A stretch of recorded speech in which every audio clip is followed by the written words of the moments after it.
ကားကြီးကတေဆုံးသွားပြီမဟုတ်ဘူးလားအဘဲကြောင့်များလူတွေရဲ့အနီးနားမှာကက်တယ်နေရတာလေတကားကြီးဆရာတော်အရှင်ဦးနန္ဒီယဟာအခုလိုမိန်ကြားလိုက်တဲ့အခါမှာတော့တေဆုံးသွားပြီးမကျွတ်မလွတ်ဖြစ်နေတဲ့ဦးစိန်မောင်ရဲ့ဝိညာဉ်ဟာထွက်ပေါ်လို့လာခဲ့တော့တယ်ဗျဒီမှာရှင်ဖေဟာတပည့်တော်ရဲ့ဘဝကကန်ဆိုးလာပါတယ်တပည့်တော်ရဲ့သားလေးကိုစိတ်မချနိုင်ပါဘူးရှင်ဖေဟာဒါကြောင့်တပည့်တော်ဒီနေရာကနေဘဲမှထွက်မသွားနိုင်တာပါတပည့်တော်ရဲ့သားလေးရဲ့နားကနေဘဲကိုမှအနှင်းမထုတ်ပါနဲ့ရှင်ဖေဟာတပည့်တော်တောင်းပန်ပါတယ်သားဖြစ်သူလေးကိုစိတ်မချနိုင်ဖြစ်ပြီးမကျွတ်မလွတ်ဖြစ်နေတဲ့တဆေကြီးဦးစိန်မောင်ဟာယခုကဲ့သို့ပင်ငိုယိုပြီးတော့ဆရာတော်ဦးနန္ဒီယကိုတောင်းပန်နေခဲ့တယ်ဗျဒိုခါမှာတော့ဆရာတော်ဦးနန္ဒီယဟာဂေယုနာတက်တဲ့လေးတန်းနဲ့အတူတဆေကြီးဦးစိန်မောင်ကိုအခုလိုပြန်ပြောလိုက်ပါတယ်အေးဟုတ်ပါပြီတကားကြီးရဲ့တကားကြီးစိတ်မချနိုင်တာကိုတော်လက်ခံပြီးလို့ရပါတယ်ကွယ်ဒါပေမဲ့တကားကြီးကတည်ဆုံးသွားပြီလေဝိညာဉ်လောကနဲ့လူလောကတို့ဟာဘလို့မှဆက်နွယ်လို့မရပါဘူးတကားကြီးမှာရှေ့ဆက်လျှောက်ရမယ့်လမ်းတွေရှိသေးတယ်တကားကြီးဒီလိုသာကတ်တွယ်နေမယ်ဆိုရင်ဘလို့ဖြစ်ပြီးတော့ဘဝအတဲ့ငြိမ်းချမ်းမှုကိုရှာဖွေတွေ့ရှိနိုင်တော့မှာလေအဲ့ဒီခါကျရင်တကားကြီးကအမြပေးဝင်မဲ့သူမရှိရင်အချိန်ပေါင်းများစွာတစီတရေဘဝမှာပဲနေရလိမ့်မယ်ဖြစ်ခဲ့တာတွေဖြစ်ပြီးပြီမို့ဘဝအစ်ကိုသာစိတ်ဖြောင်းဖြောင်းနေတာရှောက်လန်းမှာတော့တကားကြီးဆရာတော်ဦးနန္ဒီယရဲ့စကားဆုံးမှာတော့တစီကြီးဟာဆရာတော်ကြီးရဲ့အရှိမဒူးထောက်ကထမ်းချလိုက်တယ်ဗျထို့နောက်မှာတော့လက်အုပ်ကိုချီပြီးတစီကြီးဦးစိန်မောင်ဟာအခုလိုစတင်လျှောက်တင်มาတော့တယ်အရှင်ဘုရားရဲ့မေတ္တာတရားတွေကကြီးမားလာပါတယ်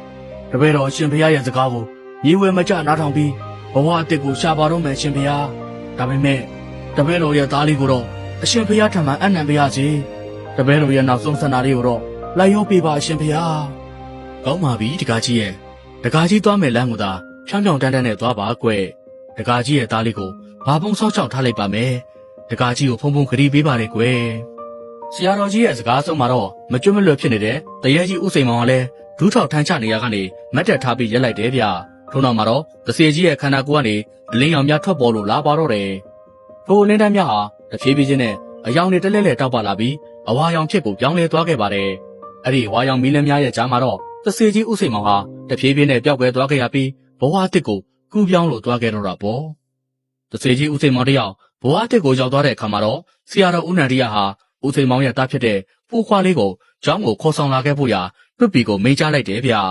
မောင်တွတ်ပီဟာလည်းဆရာတော်ကြီးရဲ့ဘုံတကူတွေကိုလက်တွေ့ကြကြမြင်လိုက်ရတဲ့အခါမှာတော့ပုံမှုပြီးတော့ကြည်ညိုလေးစားလို့လာခဲ့ပါတော့တယ်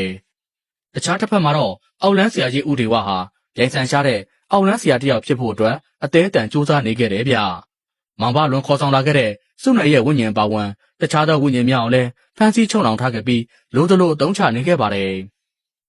်လောပိတရွာကလေးရဲ့တစ်ဖက်အလွန်မှာရှိတဲ့မကြီးတန်းကြီးရွာကလေးဟာလည်းအောက်လန်းဆရာကြီးဦးထေဝါရဲ့လက်ချက်ကြောင့်ပဲတုတ်တန်တစားပြင်လို့ဖြစ်နေခဲ့ပါတော့တယ်ရွာလေးထဲမှာတော့ဒေဆုံးနေပြီးပုတ်ပွားနေတဲ့အလောင်းများကလည်းရင်မကောင်းလောက်အောင်ရှိနေခဲ့ပြီးအသက်ရှင်ကျန်ရည်သူများကလည်းရွာလေးကိုစွန့်ခွာပြီးတော့ထွက်သွားကြတယ်ဗျညဘက်တေကိုရောက်တဲ့ခါတိုင်းမှာလည်းခွေးဦးတန်များဟာဆွဆွဲငင်ငင်ထွက်ပေါ်လာတတ်ပြီးထိုရွာလေးရဲ့ကိုတရေတစီများဝင်ရောက်လာလေးရှိပါတယ်